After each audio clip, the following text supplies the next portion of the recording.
வணக்கம். இது அக்ஷரம் அக்ஷயம். இன்றைக்கி நாம் ராஷ்டிரபாஷாவில், அதாவது ராஷ்டிரபாஷா பாட்டிய புஸ்தக் அப்படிங்கிற ஆகஸ்ட் 2022 வந்த சிலபஸ், அதில் இருக்கிற பாக் 2 கத்ய, அதில் முதல் பாடமான சப்யதா கா ரகசிய, நாகரீகத்தின் ரகசியம் அப்படிங்கிற பாடத்தை நம்ம பார்க்க போகிறோம். வாங்க பார்க்கலாம். முதல்ல சாராंश. सभ्यता का रहस्य. सभ्यता का रहस्य का लेखक उपन्यास सम्राट प्रेमचंद हैं. இதை எழுதினவர் உபன்யாஸ் சம்ராட்னு சொல்லப்படக்கூடிய பிரேம்சந்த், முன்ஷி பிரேம்சந்த் அப்படின்னு சொல்லுவோம். அவர் எழுதியிருக்கிறாரு.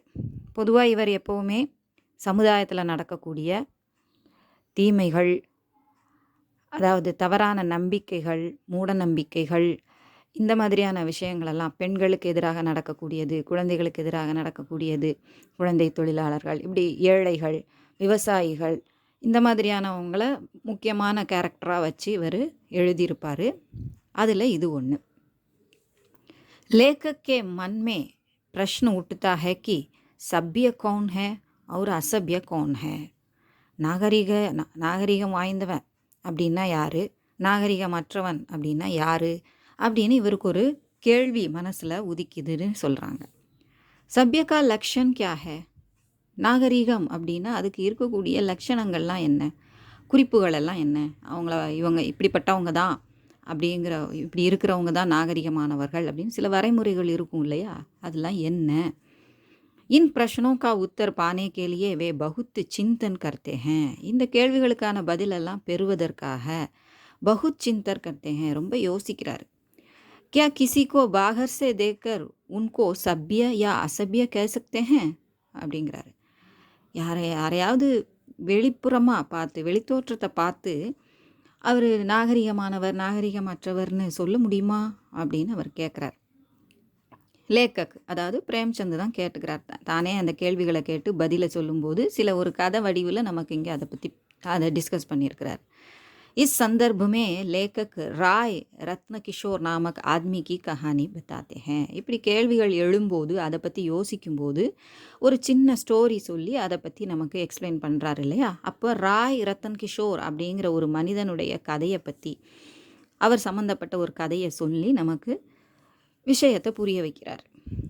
அவர் கதை சொல்கிறாரு அப்படின்னு இங்கே கொடுத்துருக்கு. ராய் கிஷோர் பாகர்சே அத்தியந்த சப்ய திக்காயி படுத்தேன். அவரை வெளிப்புற தோற்றத்தில், பாகர்சே வெளிப்புறமாக, அதாவது வெளிப்புற தோற்றத்தில் அவரை பார்த்த உடனே ரொம்ப நாகரிகமான ஆள், டீசெண்டான ஆள் அப்படின்னு நம்ம நினைக்கிற அளவுக்கு தெரிகிறாரு. வே ரிஷ்வத்தோ நகி லேத்தே. அவர் ஒருபோதும் ரிஷ்வத் அப்படின்னா லஞ்சம் ஒருபோதும் வாங்கினதில்லை. சரி, இதெல்லாம் சொல்கிறாங்க. அவர் யார்? அவர் ஒரு நீதிபதியாக வேலை பார்க்குறாரு. அதாவது ஒரு கோர்ட்டில் நீதிபதியாக இருக்கிறாரு. நல்ல கௌரவமானவர், எல்லாராலும் மதிக்கப்படக்கூடியவர், லஞ்சம் வாங்க மாட்டார் அப்படின்னு பேர் வாங்கினவர். लेकिन वे अधिक दौर पर जाते हैं और यात्रा भत्ते के रूप में धन कमाते हैं. ஆனால் நிறைய ரவுண்ட்ஸ் போகிறேன், அங்கே சுற்றுப்பயணம் செய்கிறேன், இங்கே சுற்றுப்பயணம் செய்கிறேன், அஃபிஷியலாக போகிறேன் அப்படின்னு ஆஃபீஸ் கணக்கில் என்ன செஞ்சிடுறாரு, எழுதி அதை எக்ஸ்ட்ரா சம்பாத்தியமாக எடுத்துக்கிறாரு. ஸோ யாத்ரா பத்தே, ட்ராவல் அலோன்ஸில் கணக்கு எழுதி அவர் லஞ்சம் வாங்காட்டாலும் வேறு வழியில் அவர் சம்பாதிக்கிறாரு, எக்ஸ்ட்ரா பணம் சம்பாதிக்கிறாரு. உன்கே கர்மே தம்படி நாமக் ஏக்கு நோக்கர் காம் கர் ரஹாத்தா. அவங்க வீட்டில் தம்படி அப்படிங்கிற பேரில் ஒரு வேலைக்காரன் வேலை பார்த்துட்டு வந்தான். एक रात दमड़ी के घर में कुछ मेहमान आ गए, इसलिए वह रात काम पर नहीं आ सका. ஒரு நாள் ராத்திரி, அதாவது ஈவினிங்க்கு மேலே அவங்க தம்படி வீட்டில் கெஸ்ட் வந்திருக்காங்க, அதாவது விருந்தினர்கள் வந்து விட்டார்கள். அதனால் அவர் நைட்டு செய்யக்கூடிய வேலைக்கு இங்கே வந்து வேலை செய்ய முடியாமல் போயிடுச்சு. அங்கே வீட்டில் இருந்துட்டார். இவர் நம்முடைய ராய் ரத்தன் கிஷோர் அவருடைய வீட்டில் வேலை செய்ய முடியாமல் போயிடுது, அவருக்கு வர முடியாமல் போயிடுது. न आने के लिए राय साहब ने दमड़ी पर 2 रुपये का जुर्माना लगाया. न आने के लिए, வராமல் போனதுக்காக அவர் 2 ரூபா அபராதம் விதிக்கிறார். நீ எப்படி வேலைக்கு வராமல் இருக்கலாம், நான் தான் முழு நேரம் 24 மணி நேரமும் உன்னை வேலைக்கு வச்சுருக்கேனே அப்படின்னு சொல்லி அவர் சொல்கிறார். தம்படிக்கே பாஸ் குச் ஜமீன் தி. தம்படியை பற்றி இப்போ சொல்கிறாங்க. அவர் எப்படிப்பட்டவர், எந்த மாதிரி செல்வாக்கில் இருக்கிறாரு, அதாவது எந்த நிலைமையில் இருக்கிறாரு, வசதியானவரா ஏழையானவரா. குச் ஜமீன் தி, அவர்கிட்ட கொஞ்சம் நிலம் இருந்தது. இப்போ ஜமீன் தி அப்படின்னு போட்டிருக்குன்னா இதுலேருந்து நம்ம தெரிஞ்சுக்கணும் ஜமீன்கிற அந்த வார்த்தை என்னது பெண்பாலாக இங்கே கொடுத்துருக்காங்க. பெண்பால் அப்படிங்கிறத நம்ம தெரிஞ்சுக்கலாம். ज़मीन से दो जो मिलता था वह उसके परिवार के पोषण के लिए पर्याप्त नहीं था. அந்த நிலத்திலிருந்து அவன் விளைவிச்சு விவசாயம் செஞ்சு விளைவிச்சு அவன் எடுத்தது தன்னுடைய குடும்பத்தை வளர்க்குறதுக்கு காப்பாற்றுறதுக்கு, அவங்க சோறு போட்டு காப்பாற்றுறதுக்கு போதுமானதாக இல்லை. பர்யாப்து போதுமானதாக இல்லை. உஸ்கே பாஸ் தோ बैल थे, அவர்கிட்ட 2 காளைகள் இருந்தது. वह चाहे तो मजबूरी करके पैसा कमा सकता था, அவர் விரும்பினா கூலி வேலை செஞ்சு கூட சம்பாதிக்க முடியும். लेकिन किसान के लिए किसी के यहाँ जाकर मजदूरी करना अपमान का विषय था. ஆனால் ஒரு விவசாயி அப்படிங்கும்போது அவனுக்குன்னு ஒரு கர்வம் இருக்கும், ஒரு கௌரவம் இருக்கும் இல்லையா. நிலத்தில் தான் நிலம் வச்சு விளைவிச்சு அது ஒரு பெருமையான விஷயமா, ரொம்ப கௌரவமான விஷயமா அவன் நினைக்கக்கூடியவன். அவன் இன்னொரு இடத்துல போய் கூலி வேலை செஞ்சு பார்க்கணும் அப்படிங்கிறது அவங்களுக்கு ஒரு அவமானமான விஷயமா அவருக்கு தோணுச்சு. इसलिए उसने मजदूरी नहीं की, அதனால் அவர் கூலி வேலைக்கு போகல. बैल रखना किसान के लिए गौरव का विषय था. ஒரு காளை, இந்த உழவுக்கு பயன்படக்கூடிய அந்த காளைகளை வச்சிருக்கிறதே ஒரு பெரிய கெத்து அப்படின்னு அவர் நினச்சிருந்தார், கௌரவமான விஷயம் அப்படின்னு அவர் நினச்சிட்டு இருந்தார். इसलिए अनेक परेशानियों के बीच में भी वह बैल की रक्षा करता था. அதனால் அநேக பரிசானி, பல தொந்தரவுகள், தொல்லைகள், இடைஞ்சல்கள், கஷ்டங்கள் வந்த போதும் கூட, அதற்கு இடையில் கூட, நிறைய சிரமங்களுக்கு இடையில் கூட வஹ் बैलों की रक्षा करता था, அந்த காளைகளை எப்படியோ காப்பாற்றி வந்தார். इधर गरीब किसान परंपराओं से चली आ रही बातों का अनुपालन कितनी कठिनाइयों के बीच में भी निभाता है. இந்த பக்கம், அதாவது 2 பக்கமும் சொல்கிறாரு. அவரை பற்றி ரத்தன் ராய் ரத்தன் கிஷோரை பற்றி ஒரு பக்கமும், அதாவது பணக்காரங்க எப்படி இருக்கிறாங்க, ஏழைகள் எப்படி இருக்கிறாங்க அப்படிங்கிறத பற்றி சொல்லும்போது, கம்பேர் பண்ணி சொல்லும்போது சொல்கிறாங்க. இந்த பக்கம் ஏழை விவசாயி என்ன செய்கிறான், தன்னுடைய பரம்பரையாக செயல்பட்டு வரக்கூடிய பழக்க வழக்கங்கள், கட்டுக்களை, அந்த குல மரியாதையை காப்பாற்றுறதுக்காக பல அனுபாலன் அப்படின்னா அதை ஃபாலோ பண்ணுறது, கடைபிடிக்கிறது அப்படிங்கிறத எவ்வளவு கடினங்களுக்கு இடையிலும் கஷ்டங்களுக்கு இடையிலும் அவன் அதை நிபாத்தா கடைபிடித்து வருகிறான். நிபாத்தா है. राय साहब के बाप दादा आदि ने दान धर्म पूजा पाठ आदि में मन लगाकर खर्च करते थे. ராய் சாஹப்போட அப்பா அம்மா, அப்புறம் தாத்தா பாட்டி அப்பா அம்மா எல்லாருமே வழியாக என்ன செஞ்சாங்க, தான தர்மங்கள், பூஜை புனஸ்காரங்கள்லாம் செஞ்சிட்டு இருந்தாங்க. அதெல்லாம் கடமையாக செஞ்சிட்டு இருந்தாங்க. ரொம்ப ஸ்ரத்தையோடு செஞ்சிட்டு இருந்தவங்க, விரும்பி செஞ்சிட்டு இருந்தாங்க. மண் லகாக்கர், மனசை கொடுத்து, அதாவது மனசு வச்சு ரொம்ப மனப்பூர்வமாக खर्च करते थे, செலவு செஞ்சாங்க. लेकिन राय साहब ने अपने पास बहुत धन होने पर भी दान धर्म पूजा पाठ आदि सब कुछ छोड़ दिया. ஆனாலும் ராய் சாஹப் தங்கிட்ட நிறைய பணம் இருந்தாலும், அவங்க சேர்த்து வச்சுருந்த சொத்தும் இருந்தது, அவங்க தான தர்மமும் செஞ்சாங்க. அது இருந்தது போக இவர் வக்கீலாக இருக்கிறாரு, அந்த சம்பளம் வருது, அதோட இவர் வேற நிறைய பணம் சைடில் வேற சம்பாதிக்கிறார் இல்லையா. தவறான கணக்கு எழுதி, பொய் கணக்கு எழுதி வேற அவர் சம்பாதிச்சிட்ருக்கிறாரு. அப்படி இருந்தும் அவங்க வழியாக கடைப்பிடிச்ச அந்த தான தர்மங்கள், பூஜை புனஸ்காரங்கள் எல்லாத்தையுமே என்ன செஞ்சிட்டாரு, விட்டுட்டாரு அப்படின்னு சொல்கிறாங்க. ஏழையாக இருந்தாலும் அந்த கௌரவத்தை அவங்க காப்பாற்றிட்டு வராங்க விவசாயிகள். ஆனால் இவர் எவ்வளோ பணம் இருந்தும் அந்த நல்ல குணங்களெல்லாம் இழந்துட்டு வராரு. तो लेखक सोचते हैं कि अनेक परेशानियों के बीच में भी अपनी परंपरा को निभाने वाला दम्बड़ी सभ्य है या ராய் சாஹப் சபிய है. இவ்வளவு கஷ்டங்களுக்கு இடையில் தன்னுடைய பரம்பரையாக செயல்பட்டு வரக்கூடிய, வழியாக செய்யப்பட்டு வரக்கூடிய விஷயங்களை காப்பாற்றிட்டு வரக்கூடியவங்க, வரக்கூடிய அந்த தம்படி நாகரிகமானவனா இல்லைன்னா ராய் சாஹப்பா அப்படின்னு சொல்லி கேட்குறாங்க. शहर में एक रईस खून के मामले में फंस गया. இதுக்கிடையில் ஒரு சம்பவத்தை பற்றி சொல்கிறாங்க. அந்த சிட்டியில் ஒரு ரயீஸ் அதாவது பணக்கார மனிதன், ஒரு பணக்கார மனிதன். ரயீஸ்னா நல்ல வசதியான ஒருத்தர். கூன் கே மாமலமே ஒரு கொலை வழக்கில் மாட்டிக்கிறார். ஃபஸ்கையான்னு மாட்டிக்கிறார். உஸ்கி ஜமானத் ஹோனே கே லியே ராய் சாஹப் கி குஷாமதே ஹோனே லகி.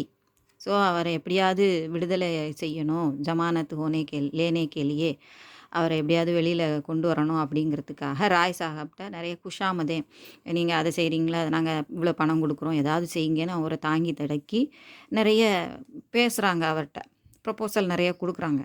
ராய் சாஹப்கோ பிரத்யக்ஷ ரூப்மே ரிஷ்வத் லேனே கே லியே டர் தா. அவருக்கு ஆசை இருக்குது, வரிய வர இதை ஏன் விடணும் அப்படின்ட்டு. வெளியில் அவர் லஞ்சம் வாங்காதவர் நல்ல பேர் வாங்கியிருக்கிறாரு இல்லையா? ஸோ அவர் பிரத்யக்ஷ ரூப்மே வெளிப்படையாக அந்த பணம் ரிஷ்வத்து லஞ்சம் வாங்குறதுக்கு அவருக்கு பயமாக இருந்தது. தன்னுடைய பேருக்கு கெட்ட பேர் வந்துருமோ, இழுக்கு வந்துருமோ பேருக்கு அப்படின்னு அவர் நினைக்கிறார். रईस की पत्नी राय साहब की पत्नी से मिलती है और மின்னத்தே கர்த்தி ஹே. இவர் வெளிப்படையாக அதை ஏற்றுக்கிறதுக்கு பயப்படுறதுனால அவரை நைஸாக நழுவிடுறாரு. ஆனால் என்ன செய்கிறாங்க, அந்த கொலைகாரனோட அந்த ரயீஸ் பணக்காரன் கொலை வழக்கில் சிக்கின அந்த பணக்காரருடைய ஒய்ஃப் என்ன செய்கிறாங்க, மனைவி ராய் சாஹப்போட மனைவியை போய் சந்திச்சு. ஸோ இவங்க சந்திச்சா தானே அஃபிஷியலாக அது தவறாக தெரியும். இவங்க போகும்போது ஏதோ ஃப்ரெண்ட்ஸு பேசுகிற மாதிரி பேசிக்கிறாங்க. அங்கே போய் அவள் ரொம்ப வேண்டி கேட்டுக்கிறா, எப்படியாவது காப்பாற்றுங்க, மின்னத்தே கீனா வேண்டிக் கொள்கிறா, கெஞ்சி கேட்குறா. உன்கி பத்னி ரயீஸ்கி பத்னி சே ருப்பையே லேத்தி ஹே. அவங்க ஒய்ஃபு அவர்கிட்ட இருந்து பைசா, அவங்க கொடுக்குற பைசாவை வாங்கிக்கிறாங்க. அவர் ராய் சாஹப் கே பாஸ் ஆக்கர் பதாத்தி ஹே. அப்புறம் ராய் சாஹப்கிட்ட இந்த மாதிரி நடந்ததுன்னு சொல்லிவிட்டு அவள் பாட்டு கூலாக இருக்கிறா. ராய் சாஹப் உசே பகுத் டான்ட்டே ஹேன். ஆனால் அவர் ரொம்ப சத்தம் திட்டுறார். நீ எப்படி வாங்கலாம், நான் இங்கே இவ்வளோ கௌரவமான பேரை வாங்கி வச்சுருக்கேன், லஞ்சம் வாங்க மாட்டேன்னு நீ இப்படி வாங்கி வச்சிட்டியே அப்படின்னு சொல்லி திட்டுறார். லேக்கின் ருப்பையை வாபஸ் தேனே கேலியே நகி ககத்தே. ஆனால் என்ன சொல்கிறது இல்லை, நீ உடனே போய் இந்த பைசா போய் திருப்பி கொடு அப்படின்னு அவர் சொல்லவே இல்லை.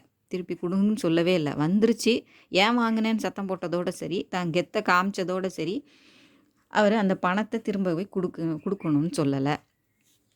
इस बीच में एक दिन दमड़ी अपने बैल के लिए रातों रात किसी के खेत में जाकर सारा चारा काट कर ले आता है. இதுக்கு இடையில் இப்போ இந்த பக்கம் இவர் தம்டியை பற்றி சொல்கிறாங்க. இங்கே ஒரு பணக்காரர் இப்படி இது பண்ணுறாரு, லஞ்சம் வாங்காட்டாலும் அவரை அந்த பணத்தை இவர் திருப்பி கொடுக்காம உள்ளே போட்டுக்கிட்டாரு. அதை வெளியில் தான் லஞ்சம் வாங்கலன்னு காமிச்சிக்கிட்டாரே தவிர இவர் பணம் கிடைக்குது அப்படிங்கும்போது தன்னுடைய குணத்தை மாற்றிக்கிறாரு. இதுக்கு இடையில் தம்படி என்ன செய்கிறாருன்னு இந்த ஈவன் சம்மந்தமாக என்ன நடக்குது, ஒரு ஏழையான தம்படி கிசான் அவனுக்கு என்ன நடக்குதுங்கிறத சொல்கிறாங்க. அப்பனே பயல் கேலியே தன்னுடைய காளைகளுக்காக ராத்தோம் ராத் இரவோட இரவா அவன் ஒரு வயலுக்கு போய் சாரா காட்டுக்கர் லேத்தாக. அது அங்கேருந்து கொஞ்சம் சாரானா அதனுடைய தீவனத்துக்காக, மாட்டோட தீவனத்துக்காக கொஞ்சம் அந்த புல் வைக்கோல் இதெல்லாம் வெட்டிட்டு கொண்டு வரான், புல் வெட்டி கொண்டு வரான். சாரா லேக்கர் ஆத்தே சமய வகு சிப்பாஹி துவாரா பக்கடா ஜாத்தா ஹே. அப்போ அங்கே இருந்த போலீஸ்காரர் கான்ஸ்டபிள் மூலமாக பிடிபடுறாரு. மாமலா ஏக் ராய் சாஹப் கே சம்முக் ஆத்தா ஹே. ஸோ இந்த விஷயம் நேராக ராய் சாஹுக்கு முன்னால் வந்துடுது. இந்த விஷயம், இந்த பிரச்சனை ராய் சாஹப்னே கட்டோரத்தாசே கஹா, ரொம்ப கடுமையாக சொல்கிறார். யஹுதோ மேரி பத்னாமி கி பாத் ஹே. என்னுடைய வேலைக்காரன் இப்படி பண்ணுறான் அப்படிங்கும்போது எவ்வளவு என்னுடைய பேருக்கு பத்னாமி, என் பேருக்கு இழுக்கு தரக்கூடிய விஷயம் இல்லை. தேரா கியா பிகடேகா, உனக்கு என்ன ஆக போகுது, என் பேரில் கெட்டு போகும் அப்படின்னு அவர் தன்னுடைய மானத்துக்காக கவலைப்படுறாரு, யோசிக்கிறார். சால் 6 மஹினேக்கு சஜா ஹோ ஜாயேகி. வருஷம் அல்லது 6 மாதம், ஒரு வருஷம் அல்லது 6 மாதத்துக்கு கண்டிப்பாக உனக்கு தண்டனை கிடைக்கும். அவர் ராய் சாஹப்னே தம்படி கோ 6 மஹினேக்கு சக்த் கைதுக்கா ஹுக்குமு சுனாதியா. கடுங்காவலுக்காக 6 மாதம் கடுங்காவல் அப்படின்னு சொல்லி அவனுக்கு ஃபைசலா ஹுக்கும் சுனாதியா ஆர்டர் போட்டுடுறாரு. அதாவது இவர் நீதிபதியாக இருக்கிறதுனால அந்த வழக்குக்கு இவர் என்ன சொல்லிடுறாரு, தன்னுடைய வேலைக்காரனாக இருந்தாலும் அவன் செய்தது ஒரு உயிரை காப்பாற்றுறதுக்காக அந்த வேலையை செஞ்சுருக்கிறான், சாப்பாடு இல்லையேன்னு வறுமையான காலத்துக்காக.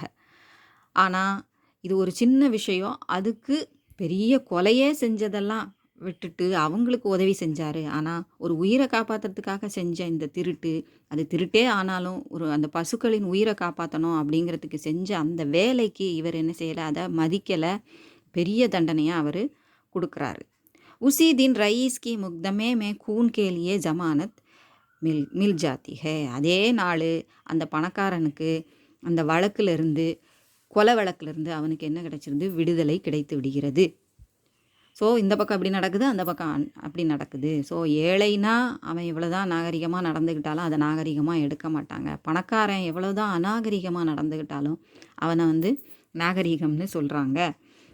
अंत में लेकर कहते हैं आप बुरे से बुरे काम करें लेकिन उस पर पर्दा डाल सकते हैं तो आप सभ्य हैं. நீங்கள் என்னதான் கடுமையான புரேசே புரே ரொம்ப மோசமான காரியங்கள் நீங்கள் செஞ்சாலும் அதை திரை போட்டு மறைச்சிங்கன்னா, அதாவது வெளியில் தெரியாமல் நீங்கள் அந்த வேலையை செஞ்சீங்க அப்படின்னா நீங்கள் நாகரிகமானவங்க. அகர் நகி டால் சக்தே தோ, ஆனால் உங்களால் அதை மூடி மறைக்க முடியலை அப்படின்னா ஆப்பா சப்ய ஹே, நீங்கள் வந்து என்ன அநாகரிகம் அப்படின்னு சொல்கிறாங்க. அவரு பத்மாஷ் ஹே, அநாகரிகமானவங்க, அதுவும் முரடர்கள், குண்டாஸ் அந்த மாதிரி கருதப்படுவீர்கள் அப்படின்னு சொல்லி சொல்கிறார். ஸோ இப்படி இந்த கதையை முடிக்கிறாரு. ஸோ நாகரிகம்னா என்ன அப்படிங்கிறதுக்கு ஒரு சொல்யூஷன் மாதிரி இப்போ நாட்டில் நிலவக்கூடிய விஷயம் என்ன அப்படிங்கிறது இதில் சொல்லியிருக்கிறாரு. இப்போ நம்ம எக்ஸசைஸ் பார்ப்போம், அபியாஸ் பார்ப்போம். அபியாஸ் ஹிந்தி में अर्थ लिखिए. वृत्तांत कहानी கதை, முக்தமா மாமலா தாவா அந்த வழக்கு, கடி சஜா கடி சஜா சஜா, கட்டோர் தண்ட் கடுமையான தண்டனை, ஹுக்மு ஆக்ஞா ஆர்டர் பண்ணுறது, ஆணையிடுதல், ஷர்மிந்தா லஜ்ஜா அவமானப்படுறது, வெட்கப்படுறது, ரிஆயத் சூட் விசேஷ் சுவிதா ஸோ ஸ்பெஷல் கவனிப்பு கொடுக்கறது, அதாவது சலுகைகள் கொடுக்கறது. வாக்கியோமே பிரயோக் கீஜியே. முக்தமா வழக்குன்னு சொன்னோம். அதாலத்துமே முக்தமா சல் ரஹா ஹே, அந்த கோர்ட்டில் அந்த நீதிமன்றத்தில் வழக்கு நடந்து கொண்டிருக்கிறது. கடி சஜா கடும் தண்டனை. சோரி கர்னே வாலோங்கோ கடி சஜா தேனி சாஹியே, திருடுறவங்களுக்கு கடுமையான தண்டனை கொடுக்க வேண்டும். தேனி சாஹியே கொடுக்க வேண்டும். திக்காயி தேனா காணப்படுதல். துனியாமே சப் லோக் சப்ய திக்காயி தேத்தே ஹேன், இந்த உலகத்தில் எல்லாருமே ரொம்ப நாகரிகமானவர்களாக தான் தெரிகிறார்கள், தென்படுகிறார்கள். சவுங்க்னா ஷாக்காரது. புலிஸ் சிப்பாய்க்கோ தேக்கர் தம்டி சவுங் கயா, அந்த போலீஸ் கான்ஸ்டபிள் அங்கே வரதை பார்த்துட்டு தம்படி அந்த திருடிட்டு வரான் இல்லையா அந்த வைக்கோல் அந்த புல்லுலாம், அப்போ எதிரில் பார்த்த உடனே அவன் ஷாக் ஆயிடுறான், திடுக்கிடுகிறான். யாச்சனா கர்னா வேண்டிக் கொள்ளுதல். ஹம் பகவான் சே தன் கேலியே யாச்சனா கர்த்தே ஹேன், நம்ம கடவுள்கிட்ட நம்ம செல்வத்துக்காக பணத்துக்காக என்ன செய்கிறோம்? வேண்டிக் கொள்கிறோம். गद्यांश पढ़कर निम्नलिखित प्रश्नों के उत्तर दीजिए. ஸோ இந்த கத்யான்ஷ் கத்திய அன்ஷ் அந்த ப்ரோஸோட உரைநடையின் ஒரு பகுதியை படுக்கர் வாசித்து, நிம்னலிக்கித் கீழ்கண்ட பிரஷ்னோங்கே உத்தர் கேள்விகளுக்கான பதிலை தாருங்கள். ராய் சாஹப் ने दमड़ी को फंसे हुए देखा तो हमदर्दी के बदले कठोरता से काम लिया. தம்படி இப்படி மாட்டி அந்த புல் இதெல்லாம் எடுத்துகிட்டு வராரு இல்லையா, தீவனம், மாட்டுக்காக தீவனம் எடுத்துகிட்டு வரும்போது மாட்டி அவர்கிட்ட போலீஸ்கார்ட்ட சிக்கிக்கிறார் இல்லையா. ஃபசே ஹுயே தேக்காத்தோ, சிக்கிக்கிட்டதை பார்க்கும்போது ஹம்தர்தி அவன் மேலே இரக்கம் காமிக்காமல் அவர் என்ன செய்கிறாரு, அதுக்கு பதிலாக ரொம்ப கட்டோர்த்தா ரொம்ப கண்டிப்பாக நடந்துக்கிறாரு. ஏன்னா அந்த பேர் வந்துடக்கூடாதுல்ல, அவன் வேலைக்காரன் அதனால் அவர் வந்து இப்படி செஞ்சார் அப்படின்னு வந்துடக்கூடாது, கெட்ட பேர் வந்துடக்கூடாது, வெளியில் வந்து தான் நல்லவனா காமிக்கணும், ஸ்ட்ரிக்டானவன் காமிக்கணும் அப்படிங்கிற எண்ணத்தில் அவர் இருந்தார். போலே யஹ் மேரி பத்னாம் கி பாத் ஹை, बदनामी की बात है, तेरा क्या बिगड़ा, साल 6 महीने की सज़ा हो जाएगी. ஏற்கனவே நம்ம எஸ்ஏல பார்த்தோம் இல்லையா, அவர் சொல்கிறாரு, இது என்னுடைய பேருக்கு இழுக்கான விஷயம், என் பேரை கெடுக்கக்கூடிய விஷயமா இருக்குது, உனக்கு என்ன ஆக போகுது, உனக்கு ஒன்றும் அதனால் பிரச்சனை இல்லை, உன்னால் எனக்கு தான் கெட்ட பேருன்னு நம்ம சொல்லுவோம் இல்லையா, அந்த மாதிரி சொல்கிறார். ஒரு வருஷம் அல்லது 6 மாதத்துக்கு உனக்கு கண்டிப்பாக சஜா ஹோ ஜாயேகி, உனக்கு தண்டனை கிடைக்கும். ஷர்மிந்தா தோ முஜே ஹோனா படுறா ஹே, எனக்கு தான் அவமானப்பட வேண்டியதாக இருக்குது. லோக் தோ யஹி कहते होंगे कि राय साहब के आदमी ऐसे बदमाश और चोर हैं. மக்கள்லாம் என்ன சொல்லுவாங்க, ராய் சாஹபோட மனுஷன் அவனோட ஆள் இப்படி இருக்காரே, ரொம்ப மோசமானவரா இருக்கிறாரே, திருடனா இருக்கிறாரேன்னு சொல்ல போறாரு. தூ மேரா நௌகர் न होता तो मैं हल्की सजा देता, लेकिन तू मेरा नौकर है इसलिए कड़ी सजा दे रहा हूँ. நீ மட்டும் என் வேலைக்காரனா இல்லைன்னா கூட லைட்டாக உனக்கு தண்டனை கொடுத்துருப்பேன், லேசான தண்டனையாக கொடுத்துருப்பேன். ஆனால் நீ என்னுடைய வேலைக்காரனாக ஆகி போயிட்ட. அதனால் கடுமையான, நான் இவ்வளோ ரூல்ஸ் ஃபாலோ பண்ணக்கூடியவன், ஸ்ட்ரிக்டாக இருக்கக்கூடியவன், என்னோட வேலைக்காரன் இப்படி பண்ணிட்டாங்கும்போது நான் கடுமையாக தண்டனை கொடுக்கத்தான் செய்வேன் அப்படின்னு அவர் சொல்கிறார். கடி சஜா தூங்கா, கடுமையான தண்டனை தான் கொடுப்பேன். मैं यह नहीं सुन सकता कि राय साहब ने अपने नौकर के साथ रियायत की. நான் அவனுடைய வேலைக்காரனுக்கு, ராய் சாஹப் வந்து தன்னுடைய வேலைக்காரனுக்கு சலுகை கொடுத்தாரு, ரியாயத்துன்னு சலுகை கொடுக்குறாரு அப்படிங்கிறது அப்படின்னு மற்றவங்க பேசக்கூடாது, அதை கேட்க நான் விரும்பலை அப்படின்னு சொல்கிறார். கேட்க ராய் சாஹப்னே தம்படி கோ 6 महीने की सख्त कैद का हुक्म सुना दिया. ஸோ இதை இப்படி சொல்லிட்டு அவர் என்ன சொல்கிறாரு, 6 மாதம் கடுமையான தண்டனையை அவர் கொடுத்துட்றாரு, கடுங்காவல் தண்டனையை ஆர்டர் கொடுத்துட்றாரு. उसी दिन उन्होंने उस खून के मुकदमे में जमानत ले ली है. அதே நாள் அந்த கூன்கே முக்தமே கொலை வழக்கு இருக்கு இல்லையா, அதில் அந்த ரயீஸுக்கு, அந்த பணக்காரருக்கு என்ன வாங்கி கொடுத்துட்றாரு, பெயில் வாங்கி கொடுத்துட்றாரு. அவர் ஜெயிலில் போய் அடைஞ்சு கிடக்கணும்னு அவசியமே இல்லை, சைன் மட்டும் வச்சுட்டு நல்லா ஜம்முன்னு அவர் இருந்துக்கலாம். ஊரை விட்டு தான் வெளியில் போக முடியாத தவிர இங்கே இருந்துக்கலாம் இல்லையா. அவருக்கு அந்த சிறையில் இருந்து விடுதலை கிடைக்கிது. ஆனால் வழக்கிலேருந்து கிடைக்கலனாலும் அவர் உள்ளேருந்து கஷ்டப்பட வேண்டிய அவசியம் இல்லை, சலுகை வாங்கி கொடுத்துட்றார். ராய் சாஹப்னே கட்டோரத்தாசே கியா கஹா. இப்போ கொஷின் கேட்குறாங்க, ரொம்ப கடுமையாக என்ன சொன்னார் ராய் சாஹப்னே கட்டோரத்தாசே கஹா, ரொம்ப கடுமையாக சொன்னது என்ன? யஹ் மேரி பத்னாமி கி பாத் ஹே, இது என் பேருக்கு இழுக்கு விளைவிக்கக்கூடிய விஷயம். தேரா கியா பிகடா, உனக்கு என்ன கெட்டு போச்சு? சால் 6 महीने की सजा हो जाएगी, 1 வருஷம் 6 மாதம் உனக்கு தண்டனை கிடைக்க போகுது, உனக்கு என்ன அப்படின்னு சொல்கிறார். என் பேர் தான் கெட்டு போச்சு. ராய் சாஹப்னே தம்படிக்கோ கியா சஜாதி, தம்படிக்கு அவர் என்ன தண்டனை கொடுத்தாரு? ஸோ கொஷினில் கியா அப்படிங்கிறத அண்டர்லைன் பண்ணிக்கோங்க. ராய் சாஹப்னே தம்படிக்கோ, அது வரைக்கும் கொஷின்லேயே இருக்குது, பார்த்துக்கலாம். 6 महीने की சக்து கைதுக்காக கடுங்காவல் தண்டனை கொடுக்குறாரு, 6 மாதத்துக்கான கடுங்காவலுக்கான தண்டனைக்கான ஆர்டர் கொடுத்துட்றாரு. கிஸ்னே கப்பு கூன்கே முக்தமயமே ஜமானத் லேலி, இந்த பேரால் அந்த வார்த்தை சொல்லலை, அதாவது ஜமானத் கிடச்சிதுன்னு மட்டும்தான் சொல்லியிருக்காங்க. யாருக்குங்கிறது இந்த பேரால் சொல்லலை. நம்ம லெசன் படிச்சிருந்தா நமக்கு தெரியும் இல்லையா. ஜிஸ் தின் ராய் சாஹப்னே தம்படி கோ சஜாதி, அதாவது கிஸ்னே யார், எப்போ அப்படிங்கிறதையும் சொல்கிறாங்க. அதனால் இந்த பதில் எப்படி இருக்குது, என்னைக்கு தம்படிக்கு கடுமையான தண்டனை கிடைச்சதோ உசி தின், அதே நாள், உன்ஹோனே கூன்கே முக்தமே ஜமானத் லேலி, அதே நாள் அவர் என்ன செஞ்சார், ராய் சாஹப் அந்த கொலை வழக்கில் அவர் ஜமானத்லி சலுகையை ஏற்படுத்திக்கிட்டார், பெயில் வாங்கிட்டார். ஸோ ஒரே நேரத்தில் கான்ட்ராஸ்டாக 2 விஷயங்களை அவர் செய்கிறாரு, முரண்பாடான 2 விஷயங்களை அவர் செய்கிறார். நிம்னலிக்கித் பிரஷ்னோं के उत्तर 1 या 2 वाक्यों में दीजिए. ஸோ 1 அல்லது 2 வாக்கியத்தில் எழுதுகிற மாதிரி. ராஷ்டிரபாஷாவை பொறுத்த வரைக்கும் கொஷின் ரொம்ப சின்னதாக தான் இருக்கும் இல்லையா, 2 லைன்ஸாக தான் இருக்கும். மத்தியமால 5 லைன்ஸ் கொஷின் இருக்குது ராஷ்டிரபாஷாவில். ஆனால் லெசனில் இருந்து வரக்கூடிய கொஷின் 2 லைன் கொஸ்டின் தான். இது வரைக்கும் அப்படி தான் இருந்தது, இப்போவும் அப்படி தான் இருக்குது.